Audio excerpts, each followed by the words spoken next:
Je crois que c'est l'image de notre génération. C'est l'image du temps dans lequel nous sommes. Tout ce qui monte dans les cœurs des hommes, ce n'est que mal. Pensée égoïste, ce n'est que le mal qui résonne. Et ce qui est bien, c'est que Dieu est juste, bien-aimé. Autant que plusieurs personnes conçoivent le mal, Dieu sait qu'il y a aussi une catégorie de personnes, ceux-là qui sont de la race de Noé, ceux-là qui sont en train de soupirer après Dieu, ceux-là qui ne sont pas en train de mener une vie comme les autres, ceux-là qui ne sont peut-être pas parfaits dans leur voie, mais qui ont au-dedans de Jésus-Christ comme Seigneur et Sauveur, qui ont un cœur transformé, qui désirent après le mouvement de Dieu. Et à chaque fois que le mal abonde, Dieu est toujours au point de faire un mouvement de l'esprit. Et comme au temps de Noé, Dieu a vu que le mal se multiplier. Alors Dieu a prévu de faire quelque chose au travers de son esprit. Et il a inspiré un homme appelé Noé. Ce soir, j'aimerais nous encourager sur un point qui est révélé sur ces textes. C'est le principe de la grâce. Le principe de la grâce. La Bible dit que les fils des hommes, les fils des dieux plutôt, prenaient pour femmes les filles des hommes. Et ce que j'aime, ce qui a attiré mon attention, c'est que la Bible dit en cette époque, il y avait des géants. Alors, quand je suis en train de méditer, j'ai compris par l'Esprit que le Seigneur ne veut pas simplement nous enseigner ici sur la morphologie, mais le Seigneur est en train de nous enseigner sur d'autres réalités. C'est-à-dire, aujourd'hui, la grandeur est une chose qui est en train de crouler ce monde. Les gens, à force de chercher la grandeur selon eux, sont en train de détruire la terre. Pour construire de grandes usines, pour fabriquer tellement de grandes choses, ils sont obligés de verser le sang innocent. Quand vous regardez un pays comme les États-Unis d'Amérique, tout ce que nous voyons, cette grandeur, c'est le sang des esclaves. C'est le sang des familles qui a été versé. La grandeur que vous voyez aujourd'hui, que l'Europe présente, c'est parce que derrière se cache la colonisation.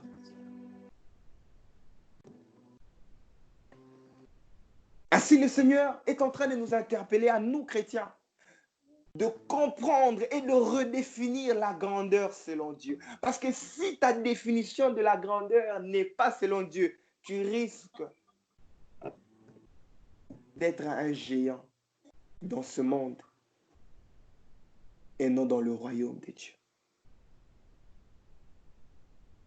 Parce que c'est lorsque ces géants se sont multipliés, la Bible dit que le Seigneur a décidé, il a dit non, la vie des hommes va s'arrêter à 120 ans. Vous imaginez?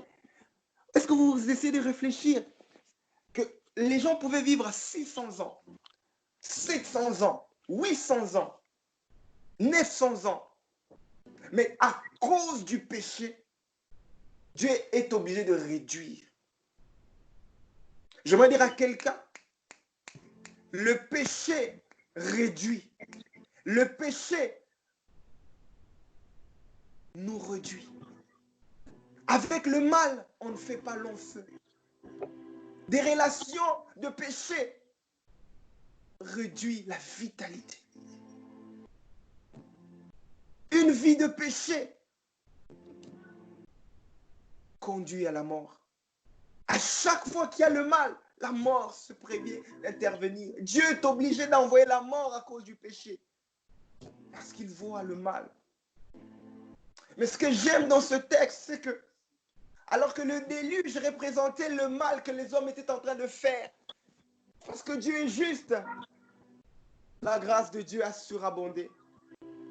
Alors que le mal abondait, la grâce a surabondé. Voilà pourquoi l'arche était au-dessus du déluge. J'aimerais dire à quelqu'un que celui qui est dans la grâce de Dieu, Dieu le préservera.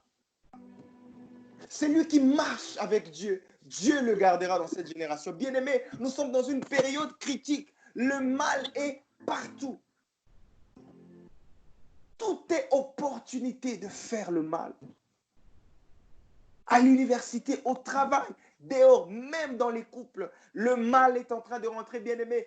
Soyons attentifs.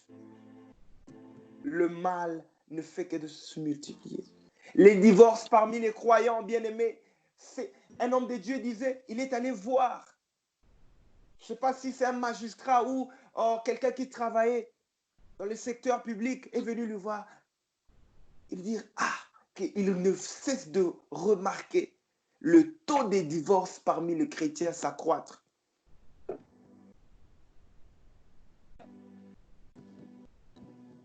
Et la bonne nouvelle, c'est que lorsque le mal est en train de s'accroître, Dieu, de son côté, prépare un nouveau mouvement de l'esprit. Oh, je crois dans mon cœur que Dieu est en train de susciter une nouvelle génération. Dieu est en train de faire ressortir des personnes différentes. Mais nous ne devons pas tomber dans les pièges de nos pères.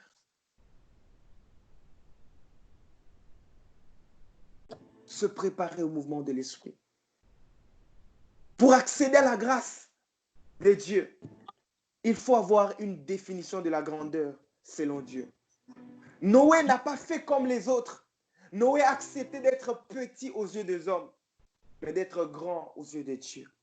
Frères, sœurs, ne courons pas après les grandes choses de ce monde. Ce n'est que séduction. Apprenons à regarder les choses comme Dieu veut le voir. Vous savez, ce qui est en train de détruire beaucoup de chrétiens, c'est leur vision. C'est la vision des choses qu'ils ont. Le diable a réussi de nous donner une vision erronée du monde.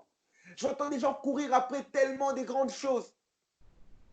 Et en finalité, scandale après scandale.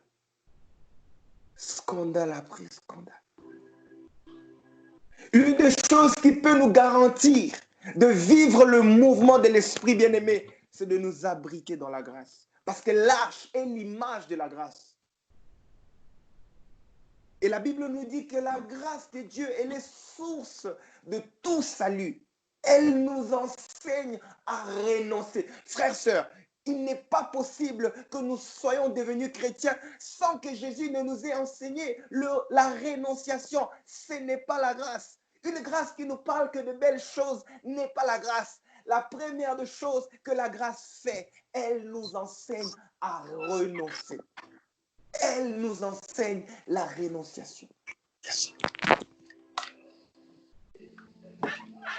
Elle nous enseigne à renoncer. La rénonciation. Un thème qui disparaît de plus en plus dans les milieux chrétiens. On ne fait que parler, activer le prophétique, faites ceci, toutes ces choses-là, c'est bien. Mais sans la rénonciation, nous allons prendre les choses de l'esprit pour notre propre gloire. Et nous savons une chose, que Dieu ne partage sa gloire avec personne. La gloire est à Dieu. Dieu ne veut pas que par ce mouvement, lorsqu'il t'utilisera dans la puissance, que tu t'élèves, que tu dises que c'est moi l'emparde, comme beaucoup de gens se sont fait de nom. Un homme disait, je regarde une affiche de campagne, Jésus est en minuscule et son nom est tellement grand. Je n'ai rien contre les noms des serviteurs, mais on a l'impression que Jésus est tellement petit que lui il est grand. Pourquoi? Parce que l'homme... Est-ce qu'on peut mettre mute? On nous a rejoint. Noé s'est fait petit. Et Dieu l'a vu grand. Et Dieu lui a fait grâce. Ceux qui se croyaient grands, les géants, les déluges les ont emportés.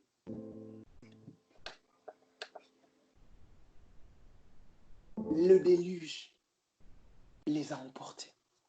Noé qui était petit, qui s'est fait petit devant Dieu. C'est pourquoi le Christ nous dit, un jour les disciples l'ont demandé, Maître, dis-nous un peu, qui est plus grand dans le royaume? Le maître a dit, vous voyez cet enfant? Et j'aime ce que le Christ dit. Si vous ne vous convertissez pas et que vous ne soyez pas comme cet enfant, vous ne pouvez entrer dans le royaume. La petitesse ici, ce n'est pas juste se faire d'idées, non, c'est la conversion. Vous savez, une chose qui est de plus en plus rare au milieu de nous, c'est des frères et sœurs convertis. On a des frères prophétisants, on a des frères parlant en langue, on a des sœurs prophétesses, mais la conversion est de plus en plus manquante. Parce que lorsqu'on est converti, bien-aimé, on est une nouvelle personne. La Bible dit, si quelqu'un est en Christ, il est une nouvelle création. Parce que Dieu ne veut pas simplement faire un mouvement nouveau, mais Dieu est beaucoup plus concerné de faire de nous d'abord de nouvelles personnes. Il n'y a pas de plus grand mouvement que de nouvelles personnes. Ne pensez pas que Dieu sera grand parce qu'il y a beaucoup plus de miracles. Non, la grandeur de Dieu est révélée lorsqu'il y a des personnes transformées. C'est là la véritable grandeur.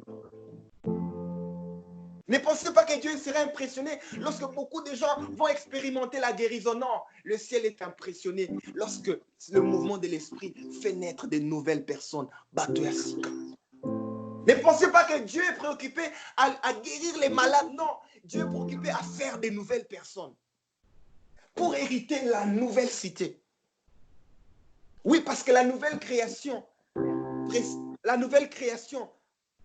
attend les nouvelles créatures. Ne tombez pas dans le piège de croire que le mouvement de Dieu, c'est un mouvement où Dieu veut simplement manifester sa puissance. Non, Dieu est concerné d'abord qui est véritablement des nouvelles personnes. Parce que on a vu, nous sommes tous témoins qu'il y a tellement l'infiltration dans les milieux chrétiens. Des vieilles personnes, mais se réclamant la vie nouvelle. Des vieilles autres se réclamant le vin nouveau. Pourtant, le maître dit, on ne met pas un vin nouveau dans une vieille autre. Sinon, elle va se casser.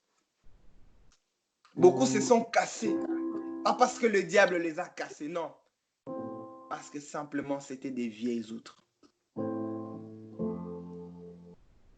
Ne tombons pas dans le piège de croire que le mouvement de l'esprit, c'est un mouvement qui va frapper les regards des hommes.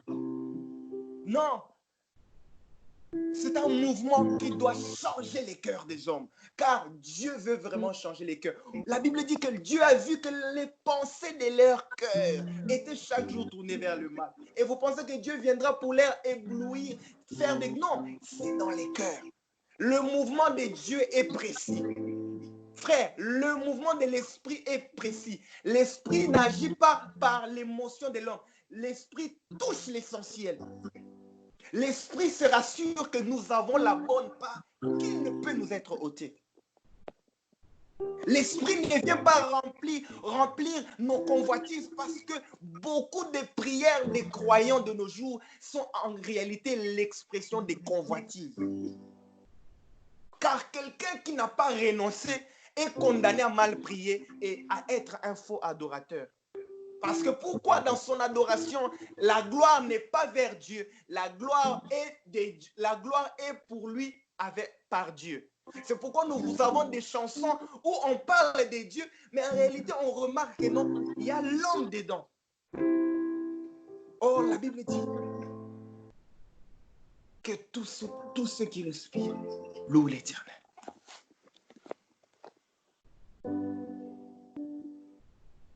Ne soyez pas emportés dans les raisonnements. Oui, la puissance de Dieu est toujours à l'œuvre.